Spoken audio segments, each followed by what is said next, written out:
जय श्री कृष्णा, जय श्री राम, जय गौ माता, जय राधे श्याम। आप देख रहे हैं हमारा तुलसी तपोवन यूट्यूब चैनल, जिस पर 15 लाख से ज़्यादा सब्सक्राइब है और लोगों ने इस चैनल को बड़ा लाइक किया है।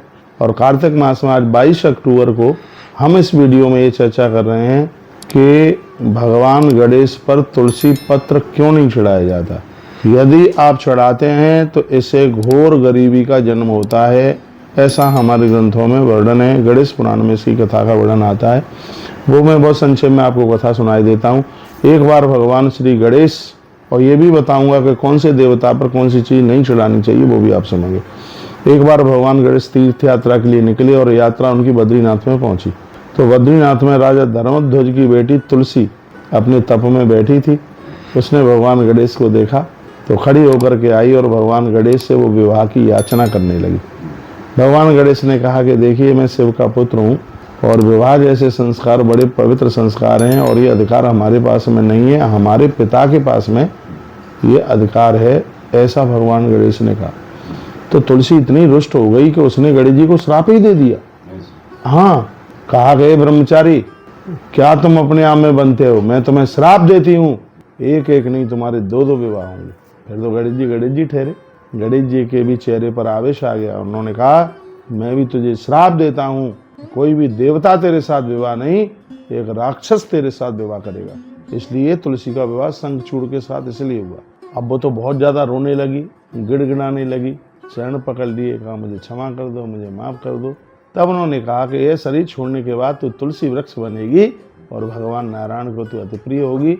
और जब तक तुझे नारायण के ऊपर नहीं चढ़ाया जाएगा, वो पत्थर की शिला बन के आएंगे, जब तक उनके ऊपर तुझे नहीं चढ़ाया जाएगा तब तक भगवान नारायण की पूजा ही अपने आप में पूरी नहीं मानी जाएगी। यहाँ तक ये बात कह दी। तो आज भी तुलसी पत्र के बिना भगवान नारायण की पूजा पूरी नहीं मानी जाती।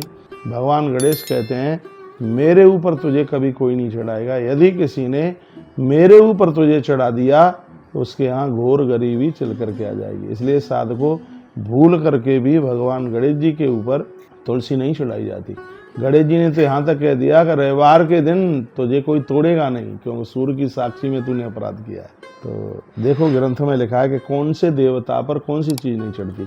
और जब बात प्रमाणित होती है तो वो बात विशेष होती है। इसलिए शास्त्रीय पद्धति से जीवन जिए तो ही ठीक है। क्या कहा है यहाँ?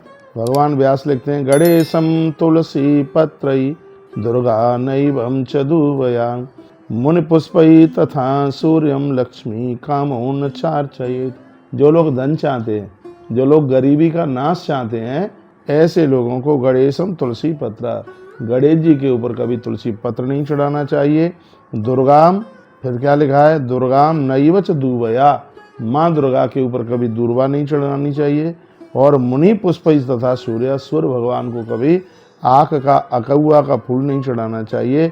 लक्ष्मी कामोन चार्चयेत्, यदि जो लक्ष्मी की कामना करते हैं उन्हें इस बात के ऊपर अवश्य में ध्यान देना चाहिए, वो यह गलती नहीं करें। सुगंधिनी प्रशस्तानी पूजायाम सर्वदेवतु एवं पूजा विधम कृत्वा देव देवम क्षमापयेत्।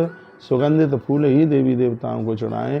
शास्त्र ने जिन फूलों को चढ़ाने के लिए कहा है वो फूल चढ़ाएं, जिनके लिए चढ़ाने के लिए मना किया है उन फूलों को बिल्कुल कभी भी न चढ़ाएं, ऐसा वर्णन किया गया ग्रंथ के अंतर्गत।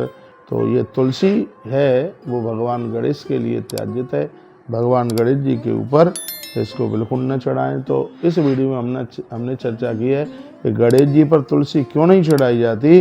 और लक्ष्मी कामोन चार्चयेत्, चढ़ाइए, जिसको लक्ष्मी नहीं चाहिए, धन नहीं चाहिए, वैभव नहीं चाहिए, वो बिल्कुल चढ़ा सकते हैं। नहीं तो गणेश जी के ऊपर तुलसी चढ़ाने से घोर गरीबी चल के आती है। गणेश जी के ऊपर दुर्वा चढ़ाने से वंश की वृद्धि होती है। तो गणेश जी पर दुर्वा चढ़ाइए।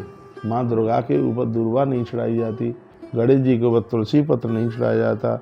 मुनि पुष्प तथा सूर्य के ऊपर आक का फूल नहीं चढ़ाया जाता। यदि ऐसा हम करते हैं तो लक्ष्मी कामोन चार्चयेत्, तो फिर लक्ष्मी की कामना की चर्चा करना ही बंद कर दें, घोर गरीबी का आगमन उनके जीवन में होगा। ऐसे आप हमारे साथ में जुड़े हुए हैं।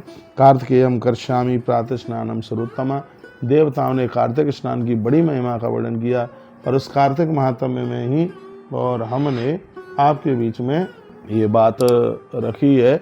बहुत बहुत धन्यवाद, आपने वीडियो को पूरा सुना। ऐसे ही हमारे साथ जुड़े रहिए और एक नई अपडेट प्राप्त करते रहिए। बहुत बहुत धन्यवाद आपका। 9 नवंबर को आप वृंदावन गोपाष्टमी महोत्सव में शामिल होइए। हम और आप गौ माता की पूजा करते हैं। जय श्री कृष्ण, जय श्री राम, जय गौ माता, जय राधे श्याम।